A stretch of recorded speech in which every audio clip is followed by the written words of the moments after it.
Hi everyone, thanks for joining us today. My name is Chad Schmutzer. I'm a solutions architect focusing on EC2 Spot Instances. Today we'll be spending about 30 minutes with some presentation and a demo. Hopefully we can do some live media streaming together on Spot Instances. So let's get started. So what are we going to do? So first we'll spend some time focusing on Amazon EC2 Spot Instances, understanding what they are, how they work, how we can use them. We'll learn about EC2 Spot Instances best practices, understand and learn about some tools for managing them. And we will do a walkthrough of an architecture and demo running on Spot Instances, and then we will do some Q&A. The moderators, Sebastian and Boyd, we're hoping that you would send them, your toughest questions, keep them super busy. They're hoping that you could try to stump them, so please do send them as many difficult questions as you can. So I think you're probably familiar with the first two EC2 consumption models, on-demand and reserved. On-demand is where you essentially pay by the hour for EC2 instances. There's no long-term commitment. Just like electricity, you turn the lights on, you pay for the electricity, you shut the lights off, you stop paying for it. Then that's really the EC2 model for the on-demand consumption. Reserved instances are where you are able to pay for a reservation of capacity in our data center. In exchange for that 1 or 3 year reservation, we give you a pretty significant discount off of the on-demand price, roughly 30 to 60%, depending if it's a 1 year or a 3 year. Right. So the third consumption model is the EC2 spot market, and this is really a place that you can bid for unused EC2 capacity in our data centers. It's great for time-insensitive and transient or stateless workloads, but I will also argue that it's great for production-style workloads, and I'll share that with you here as we go through this live demo. Right, so spare capacity, right? So AWS has millions of active customers. What does this mean? This means we have a lot of spare capacity sitting around. We need to be able to allow our customers to spin up thousands of instances at a time on the fly. In order to allow that to happen, that means we have to have a lot of spare capacity in our data centers. We don't want that spare capacity simply sitting idle, so we've exposed it via the spot market and made it available to you, our customers. So what are spot instances? At the end of the day, they're simply spare EC2 capacity with a couple of very simple rules. Right? So the first simple rule is that the spot market is a market where the price of the compute changes based on real-time supply and demand, right? So as instances are available, as the market fluctuates, this will feed back into the real-time spot market pricing. The second, and this is a critical rule to understand, if you only take away one thing from this webinar, it's this second rule, I hope. It's that you'll never pay more than you bid, right? So that means you can, if an instance is currently running at 15 cents per hour on the market, you bid $1, you will never pay more than what you bid, but ultimately you'll never pay more than what the current market price is. If in fact the market were to exceed your bid price, you would then get a notification. You would get 2 minutes to wrap up your work, and that instance would be reclaimed by us and returned to on demand. So quite simple, and we'll explain some of the best practices around spot instances in this session. Right. So since spot instances typically cost 50 to 90% less than on demand, right? That allows for a couple of things. The first is that you could increase your compute capacity by 2 to 10x within the same budget, right? So without doing a thing, you can simply change to using spot instances, save a ton of money, and ramp up your compute capacity. Maybe you're in a situation where you would like to have more compute capacity, but you can't because you're restrained by budgetary concerns. Well, utilizing the spot market is a great case for that. The second case would be, if you just want to save money, you don't need more compute capacity, but you'd like to save money, switching to spot instances is going to be giving you an immediate, 50 to 90% discount on average off of your existing workload, right? Or you could combine the two. I think some customers will do a combination of the two. Increase capacity, but at the same time save money. That makes the budget people happy. That makes the compute people happy. And I think it's kind of a win-win. So, in either case, I highly suggest and recommend that you give it a shot. So let's understand a bit about EC2 capacity. So I've got a little diagram here of an example region, right? The Northern California region. And we can see I've got a lot of little boxes all carved up here. What does this mean, right? Every region has at least 2 different availability zones represented on this graph by AZ1 and AZ2. Obviously, these are separate physical pools of capacity, right? These are separate data centers, clusters of data centers, and that means that those are obviously different hardware capacity pools. If we start slicing it up across instance types, so P2s, C4s, C3s, M4s, M3s, R4s, R3s down the line, each instance type is also a separate pool of capacity. And then if we start slicing it up again by instance sizes, so extra large, 2 extra large, 4 extra large, up and down, those are also separate pools of capacity. And then if we slice it horizontally, we also have the notion of running shared or dedicated instances. This also slices up capacity once again. So that means that every single one of these little rectangles, and I have an example one highlighted there, or I guess darkened there, every single one of those is a separate pool of physical capacity, meaning that translates to a separate spot market. So what does this look like from the end user, the customer perspective, right? So I have a chart here of US East 2 region, for example, the C4 picked out with 3 different availability zones. Each instance family, right? Each instance size, so the 8x, the 4x, the 2x, each availability zone. Sorry, I've got some. Each availability zone, every region is coming through as a separate spot market. These are example prices here, in the orange boxes. On the right in the gray we have the on-demand, but you can see that each availability zone has separate and unique spot instance pricing. So that means if the market in 2A were to increase, you could simply look in 2B or 2C. So you can select each availability zone, each instance type and size to deploy the spot instances that you like with the pricing that you're after. So a lot of flexibility here. So let's understand bid price versus market price. So again, like I said earlier, at the end of the day, you will never pay more than the market price. In this case, I have a graph here of a week's history of spot instance pricing for an R3 4 extra large in US East 1D, right? A single availability zone. So had you bid 25% of the on-demand price, you would have received a pretty good uptime, roughly 4 interruptions in that week's period of time, but you only would have ever paid what the market price required, and so that green line is simply what you would have paid. Had you bid 50%, 50% of the on-demand price, you would have received 1 interruption over that week's period of time, still only ever paying what the green line required. So you would have saved maybe rather than 85%, 80%, for example, off of the on-demand price. If you had bid 75% of the on-demand price, you would have experienced 0 interruptions over that week's period of time. And again, receiving that same discount off of the on-demand price, that 80 to 85% in this particular case. So my rule of thumb is hey, why not just bid the on-demand price, 100% of on-demand.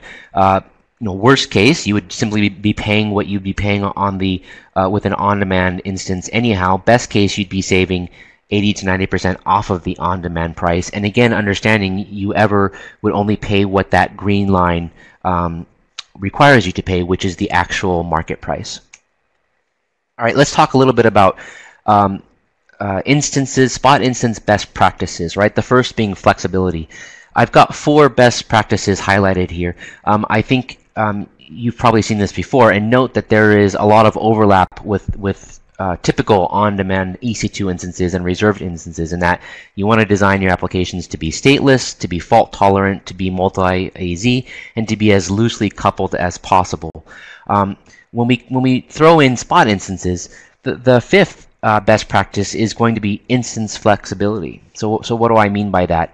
I mean, if you can make your application or your workload heterogeneous, spread the load across multiple instance families and sizes within those families, that's going to give you the best shot at getting access to the most capacity on the spot market, but also the best pricing.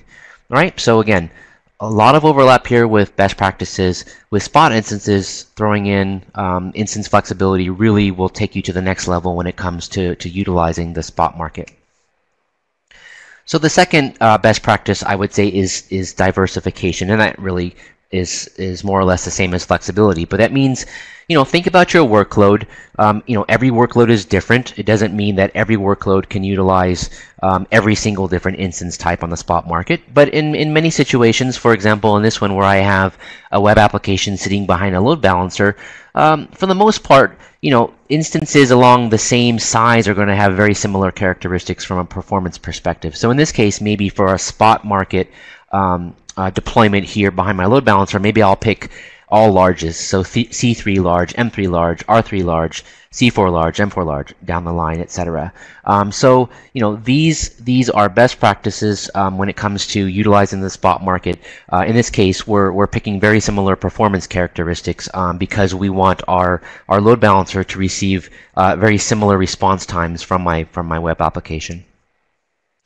So I know there's probably some of you thinking, what about workloads that cannot be interrupted? So I have this graph here to talk about how do we handle that when it comes to utilizing the spot market. So it turns out Cloud Health did a study, and it turned out that roughly 21% of all EC2 instances live less than 1 hour, 35% live less than 2 hours, 40% live less than 3 hours, and roughly 50% of all instances live less than 6 hours.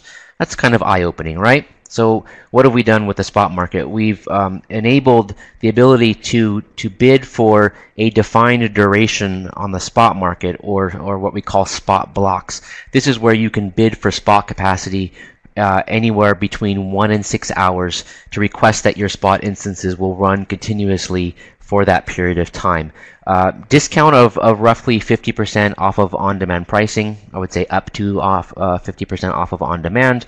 And it's just another parameter to your spot instance request, which is basically saying what is my block duration request of my spot instance. So very simple and easy to use. And so for those workloads that you need to have an instance running anywhere from 1 to 6 hours, consider using spot blocks or defined duration. All right, let's take a look at an example customer use case. This example use case was presented by Yelp at reInvent this last year in November of 2016, and this is an actual slide from their presentation. Yelp has an internal system that they call Seagull that they've designed for distributed concurrent task execution. So it's sort of a platform to allow other customers internal to Yelp, so let's say other teams, to run jobs on their internal concurrent task execution system. When they first moved to the spot market, their infrastructure costs were reduced by 55% just by simply moving to the spot market, right? That's a pretty significant discount. But when they took it to the next step, they enabled auto-scaling with spot instances, where they're actually auto-scaling up and down their spot fleets based on real-time jobs in their task execution system. That enabled another 60% savings. So they actually came away at the end of the day, and this took roughly from May to 2015 to April 2016 to do this transition, but ultimately they came away saving 85% on this exact same workload by simply switching to spot instances. All right, so I've told you how great spot instances are. So now, I'd like to talk a little bit about how can you manage and run spot instances in your example. So we have in your own workload, we have a tool for that called EC2 Spot Fleet. EC2 Spot Fleet is a single API call that will help you launch a single spot instance or thousands of Spot instances, completely up to you, right? But it's just another API call, request Spot fleet, right? AWS loves API calls, so right, another API call for you to utilize to provision your Spot instances. But it has some really cool features. So it allows you to go out and find the best price as one allocation method, or it also allows you to do a diversified deployment of your Spot instances. So these are allocation methods that you can pick when you request a Spot fleet. You can say go out and just simply find me the best price, or you can say go out and diversify my instances across availability zones, across instance types and sizes as you've allowed Spot Fleet to do so. In the case where you are doing mixed instance sizes and you have maybe an imbalance when it comes to capacity of individual instances, let's say that you've allowed Spot Fleet to deploy C4 4 extra large and C4 10 extra large. So you can apply different weights to those instances in your Spot Fleet so that Spot Fleet understands that a C4 10 extra large actually, or sorry, an 8 extra large actually has more capacity from a CPU perspective than a 4 extra large, and that way you can come out with a given net number of virtual CPUs or memory or whatever it is that you're after in your allocation of your Spot instances. There's also a tool online called the Spot Bid Advisor. The Spot Bid Advisor lets you plug in some variables such as the region, the operating system, your potential bid price, and it will return to you an output based on pricing history of what would have happened if you over the last week or months period of time if you had bid with these characteristics. So in this case, we're looking at an M4 extra large would have had low frequency of being outbid over a month or a week's period of time, low equaling 0 interruptions. And so you can see here that there were 5 instances in this particular snapshot that would have had 0 interruptions over a month's period of time while achieving 80 to 90% savings off of on-demand. We also publish as many open source utilities as we can on GitHub. We have a GitHub repository called EC2 Spot Labs. We're trying to publish as many simple utilities as possible as quickly as we can. It's on GitHub. Just do a Google. There will also be some links at the end of this deck for you to click on. But there's tools in here that do similar things like what I just showed you, but from a command line perspective. One that would essentially crunch duration of your instances had you bid a certain amount of value on the spot market. Another tool in the console called the Spot Bid Advisor. This is a tool that lets you plug in types of workloads. Right? In this case, we can plug in a web service, a MapReduce job, a batch job, total number of virtual CPUs and memory that I need, and the Spot Advisor will simply come back and say, okay, this is what I recommend that you run. This is what I recommend you bid. Here's your configuration file, your JSON config file, and it will simply let you launch this in the console or download the config file and launch it from there. And so this helps take some of the guesswork out of understanding how to configure a Spot Fleet. It isn't that difficult, but in the case where you just kind of want to get going quickly, this is a great option. For those of you that do run EMR, the Elastic MapReduce service, recently a new feature was released for them called EMR Instance Fleets. Fantastic support for Spot instances in here, so if you are using EMR or have a desire to run Hadoop workloads or Spark workloads, this is a great option for you here. We also have some fantastic partners. You can find SpotInst, Scalable, HashiCorp, all provide tools that allow you to use Spot instances and get to them quickly in your account. All right, so what types of workloads are customers running on Spot instances? So I would say all types, right? Queue and batch processing, right, where you have a requirement to get to very cheap compute capacity to crunch some sort of batch workloads. A ton of that is happening on Spot instances. Stateless applications, for example, web tiers. CI/CD, continuous integration and deployment pipelines. We have a plugin for Jenkins where you can use Spot Fleet with your Jenkins build farm. Containers, right? We just announced support for launching Spot Fleet for your ECS cluster, your EC2 container service within the console, and also published a reference architecture for how to do that. And then live and video on-demand streaming content, which is what I'm going to demonstrate for you here in this next section. Right, so this is an architecture that I'm going to walk through here with you in the last 10 minutes. This is essentially a live and video on-demand streaming architecture using EC2 Spot instances, right? So if you're familiar with, live and streaming architectures, they're typically very expensive and difficult to set up. I would argue that if you plug in Spot instances, you can achieve just as great platform while saving a ton of money and achieve very similar, if not the exact same feature set with a very expensive rig for all of this, right? So what do we have going on here? We have a couple of Spot instances that we've spun up as Spot Fleets for a primary and a backup origin. So these are the locations, the endpoints that our live camera is streaming video to, right? And so these origin servers are running FFmpeg.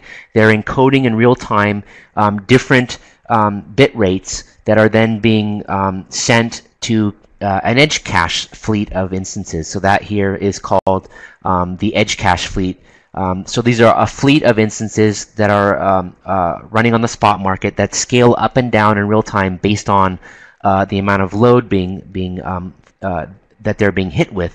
So these are then sitting behind an elastic load balancer or an application load balancer, and that load balancer is then allowing CloudFront, our content distribution network, to pull this live stream from it. So all the way from the source encoder all the way up to CloudFront and ultimately the viewers, this is all happening in real time on Spot instances, and data is being streamed live video is being streamed to them. At the same time, these origin servers are also recording the live stream and saving them into an S3 bucket, right? So that means these live videos were saved. They are stored in an S3 bucket. Every time a new video is saved to this S3 bucket, it creates a new job in a queuing system, in this case SQS.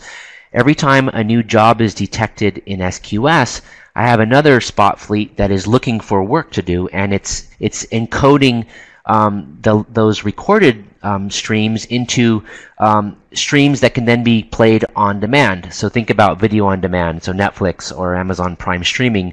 This is how this is happening, right? We're taking live video, we're capturing it, we're sticking it into a place that can then be streamed. We're then also putting that back into an S3 bucket, enabling static web hosting for these video on demand files. Then we're making them available to our users via CloudFront as well. So if a user happened to miss the live stream, they can also stream this via CloudFront for viewing at a later time. This is another architecture diagram with a little bit more detail of what's happening. So this will be available to you. I know it's really hard to see, but this will be available to you in the deck after the presentation. All right, so I'm going to jump to a live demo here.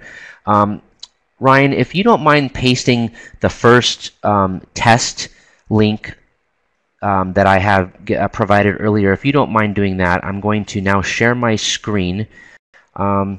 And so what's happening here is I have launched a CloudFormation template in my account that deploys that architecture that I just showed you, right? So this is a template that has the entire this entire live streaming system deployed in my account. And so Ryan is hopefully sharing a link that will allow you to view a test stream that's coming through this live real-time architecture. It's a test pattern, and you'll notice that it's a 360-degree immersive video. So not only is it live streaming, but it's also 360 degrees, and so you can spin it around. This isn't so cool. It's just a test pattern.